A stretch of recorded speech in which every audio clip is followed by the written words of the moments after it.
sobrang linis, tas ang kinis, makinang pa sa mata. Pag nahood, tingnan mo naman laman ng makina. Sobrang linis, tas ang kinis, makinang pa sa mata. Pag may sumubo ka habulin, makipag-iwanan. Dapat di ka pumapayag, nagang dyan ka na lang. Itodo mo, giisa, gadawin mo ang daan. 100% dapat wag mag-aalangan.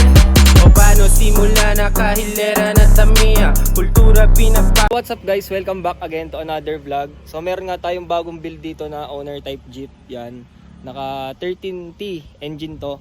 So yung huli nga nating vlog na nag-deliver tayo is 12T yung ating binild na owner nun. At mas mahaba at mas malapad yon. So ito nandito nga guys yung mga normal nating build na Tamiya. Ngayon nga guys, napakadumi pa nitong owner natin. Kasi nga kakatapos lang nitong gawin. At pinalabas ko na nga at aking ipapakarwash nga mamaya. Yan, madumi pa siya. Yung ating Recaro ay naka plastic pa. Yan, may mga wire pa. Bali yung itsura pala nito, kagaya niya yung kay pinsan dati, yung ating pinangkakar show na may sound system. Yan, tapos siyempre nagpalagay na rin tayo guys ng mga ito pala. Itong ating glass sa bubong. Tapos ay yan, kalahati ulit yung ating hood. Kamaya natin siya i-vlog ng ayos. Para wash muna natin. So ito nga guys ang ating pinakabagong build na owner type jeep. So itong ating makina nga dito ay 13T. Kahawig lang siya nung pinakahuli natin na dineliver na 12T. Ang kagandahan nga dito sa 13T natin na to, ito yung mga pinakakarera noon, yung mga late 90s. Yan yung mga pinakakarera na makina. Tapos yung modified yung ating intake. Yan. Bago din yung ating carb. Tapos naka tayo, aluminum radiator. Naka headers din.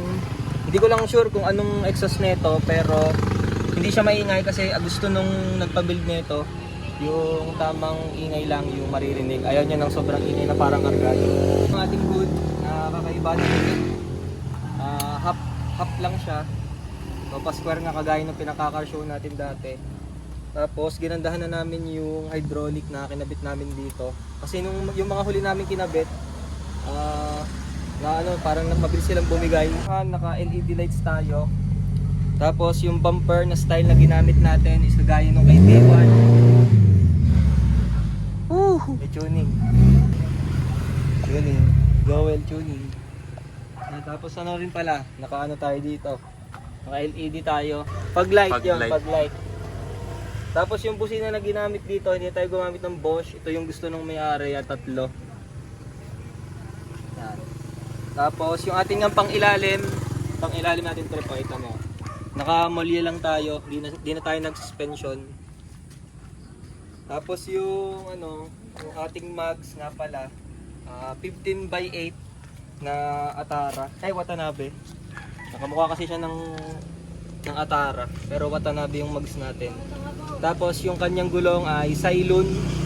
195/50/15. Yung ating side mirror, din ordinary lang. At syempre yung ating mga pang car show na spec, ito. Itong ating bubong. Pero meron tong trapal, kapag diniliver bukas, saka ko na lang siya ibabalik. Kasi gusto ko makita lahat ng details na meron dito sa owner na to. Momo steering wheel. Yan, copy lang to. Tapos naka-tachometer. Ito naman ay sa battery, sa fuel, at sa temperature. Yan yung tatlong mahalaga. At ito din pala itong tachometer. Tapos meron din dito na oil. Tapos meron din ditong mga switches para sa ilaw. Hindi ko lang kung saan tong iba. Basta ito sa pag-light to. Yan, hindi ko na natanong kung ano yung itong dalawa pa. Yan. Tapos naka-Recaro seat SR3. Yan, bago yan. Pero naka-tailgate din. Tapos naka-LED na rear brake lights. Yan. Joel, patingin mo nga makina yan. Nanalo din to dati sa sa car show. No? Sa B2B. Anong pinalunan na rin? Best street modified. 4kg. 4kg yan to mo. Sabi nyo sa'yo ako dito. Anong ginawa dyan kay Joel? Sabihin mo nga din Ported Pali. Sa Lighten.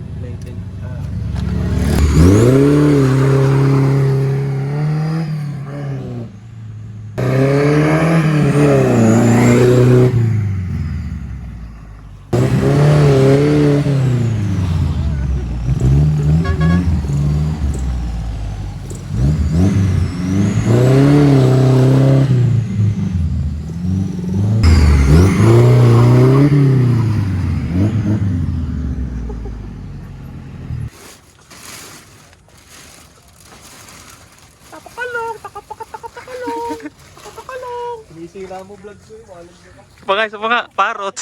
Parot, please.